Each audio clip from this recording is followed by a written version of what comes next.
Сәлеметсіздерме балалар, бүгінгі біздің Қазақстан тарих сабағындағы сабақтың тақырыбы Қасым хан тұсындағы қазақ хандығының күшеюі. Зерттеу сұрағымыз: не себепті Қадырғали Жалайыр Жәнібек ханның ұлдарының арасында аса белгілі болғаны Қасым хан еді деп жазады. Біздің мақсатымыз қазақ хандарының мемлекеттік нығайтудағы рөлін анықтау, және екінші мақсатымыз қазақ хандығының сыртқы саясатын талдау. Ал енді сіздерді қалай бағалаймыз? Қасым хан сыртқы саясатта жүргізген іс-әрекетіне баға береді, қазақ хандығын нығайтудағы Қасым хан рөлін талдайды. Және мен сіздерге тақырыпты айттым, зерттеу сұрағын айттым. Енді бұл суретке қарап, мен ойлаймын, сіздер түсіндіңіздер, бұл кім екенін және бұл қазақ хандығында қандай байланысы бар екенін. Енді балалар, мен алдымен біз қазір бейне материал көрсеткен білімнің сайты бойынша.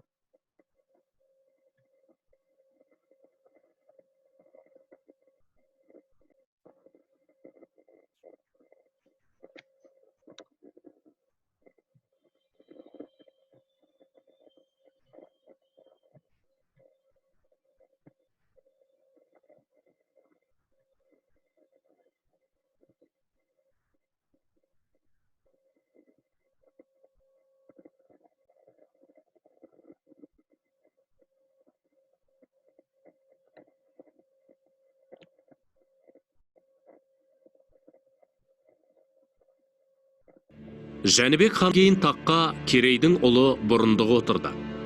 Ол хандықты шамамен 1480-1511 жылдар аралығында басқарды. Бұрындық хандықты 30 жылдан астам уақыт басқарғанмен, хандық билікті өмірінің соңына дейін ұстап тұра алмады. Мұхаммед Хайдар Дулатидің айтуы бойынша, 1509-1510 жылдары Бұрындық хан саналса да, халық арасында Жәнібектің ұлы Қасымның ықпалы зор болды. Бүкіл билік Қасым сұлтанның қолында болып, хандықтың ең беделді екі адамның арасындағы бәсекелестік Қасым сұлтанның жеңісімен аяқталды. Қасым хандыққа отырғаннан кейін Бұрындық Самарқандқа кетуге мәжбүр болып, сонда қайтыс болады. Қасым хан 1511 жылы Дешті Қыпшақты толық өз билігіне алды. Осы уақыттан хандық билік жойылғанға дейін қазақ даласындағы билік Жәнібек ұрпақтарының қолында болды. Қасым хан әз Жәнібектің ортаншы ұлы. Ол шамамен 1445 жылы дүниеге келіп, 1521 жылы Сарайшық қаласында дүние салды. Сүйегі сол қалада жерленген. Қасым басқарған 7 жылда қазақ хандығының атты әскері 300 мыңға, халқы 1 миллионға жеткен. Қасым хандықтың кеңеюі мен нығаюы үшін бар күшін салды. Ханның басты мақсаты елінің бейбіт өмір сүруі болды. Қасым хан қазақ хандығының төңірегіндегі елдің барлығымен бітімгершілік саясатын ұстанып, қарамағында халықты бейбіт жағдайда ұстай білді. 50 жыл бойы ат жалында жүрген қазақ халқы үшін Қасым ханның жүргізген саясаты ұтымды болды. Қасым хан Моғолстан ханы Сұлтан Саидпен достық қатынас орнатты. 1514 жылы Сұлтан Саид Шығыс Түркістанға кеткен соң, қазақ ханының Жетісу жеріндегі билігі нығая түсті. Шайбанилықтардың ішкі өзара қырқысын пайдаланып, қазақ хандығының оңтүстік шекарасын нақтылады. Иранға қарсы соғыстарда Өзбек ханына көмек көрсетті. 16 ғасырдың басында Ұлан Байтақ аумақты, яғни оңтүстікте Сырдария алабы мен Түркістан аймағын, шығыс, оңтүстік шығыста Жетісу жерінің біраз бөлігінен Балқаш көліне дейінгі аймақта, солтүстік және солтүстік шығыста Ұлытау өңірінен Қарқаралы тау тарамдарына дейін, солтүстік батыста Жайық өзенінің алабын толығымен өз қол астына қаратты. Қасым хан билік жүргізген жылдары қазақ қоғамындағы алауыздықты болдырмау үшін Қасым ханның қасқа жолы деп аталатын қазақ халқының алғашқы әдет-ғұрыптық заң ережелерінің жинағын шығарды. Қасым ханның қасқа жолы 5 тараудан тұрды. Бірінші мүлік заңы, екінші қылмыс заңы, үшінші әскери заң, төртінші елшілік жоралары, бесінші жұртшылық заңы. Қасым хан басқару ісін бір жүйеге келтіру үшін қабылданған бұл заң жинағының орындалуын қатаң түрде талап етті. Қасым хан кезінде қазақ хандығының қуаты мен беделі алыс жақын шет елдерге таныла бастады. Солтүстікте Сібірмен, Қырым, Астрахан хандықтарымен сауда және елшілік байланыс орнатты. 16 ғасырда қазақ хандығы Батыс Еуропа мен Руське мәлім болды. Ұлы князь 3 Василий тұсында Мәскеу князьдігімен дипломатиялық байланыс орнатты. Иран мен Әзірбайжан жерінде құрылған Сефевид мемлекетімен де достық қарым-қатынаста болды. Қасым ханның тұсында қазақ хандығының астанасы алдымен Сығанақ, кейін Сарайшық қалалары болды. 1515-1516 жылдары Қасым хан жошы ұлысын тәртіпке келтіргені соншалық, оның халқының саны миллионға дейін жетті. Хайдар Рази.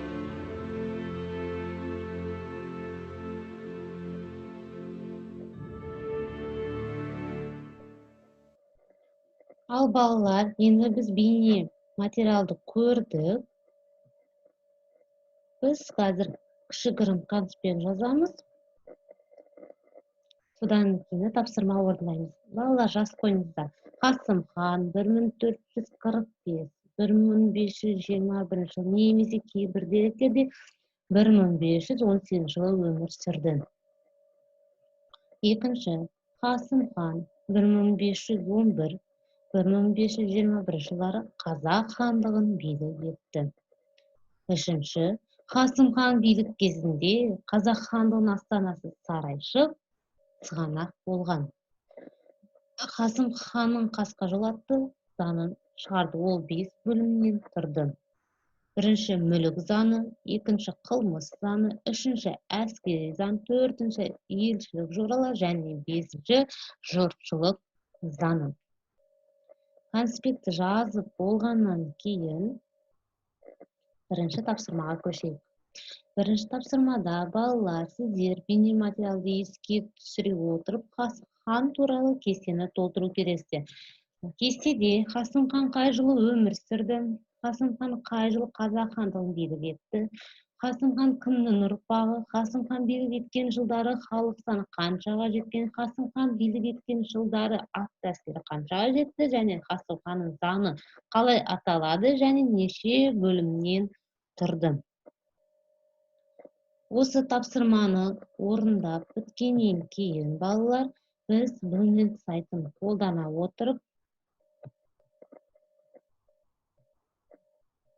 тапсырма орындаймыз. Дәптерлерімізге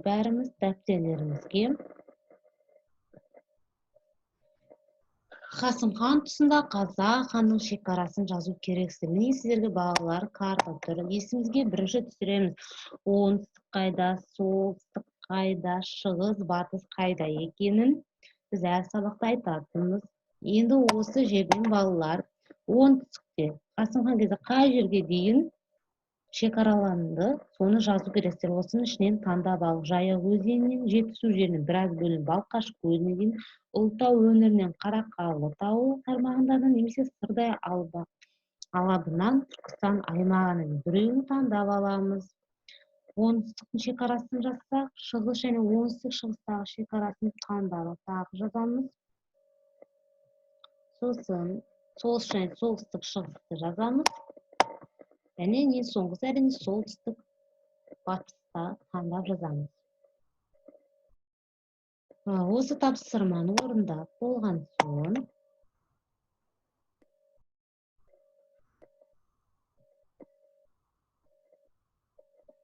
келесі тапсырмаға көшеміз. Бұл бізде жәнегі екінші тапсырма болған еді.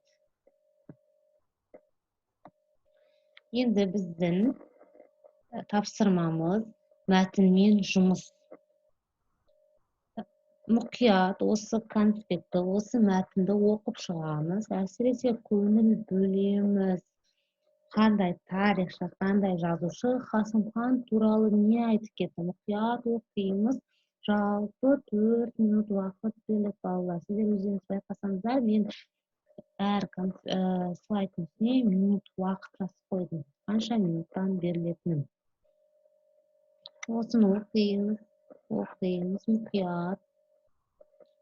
Осыны оқып болғаннан кейін әрине тапсырмамызға көшеміз. Тапсырмамыз сәйкестендіру.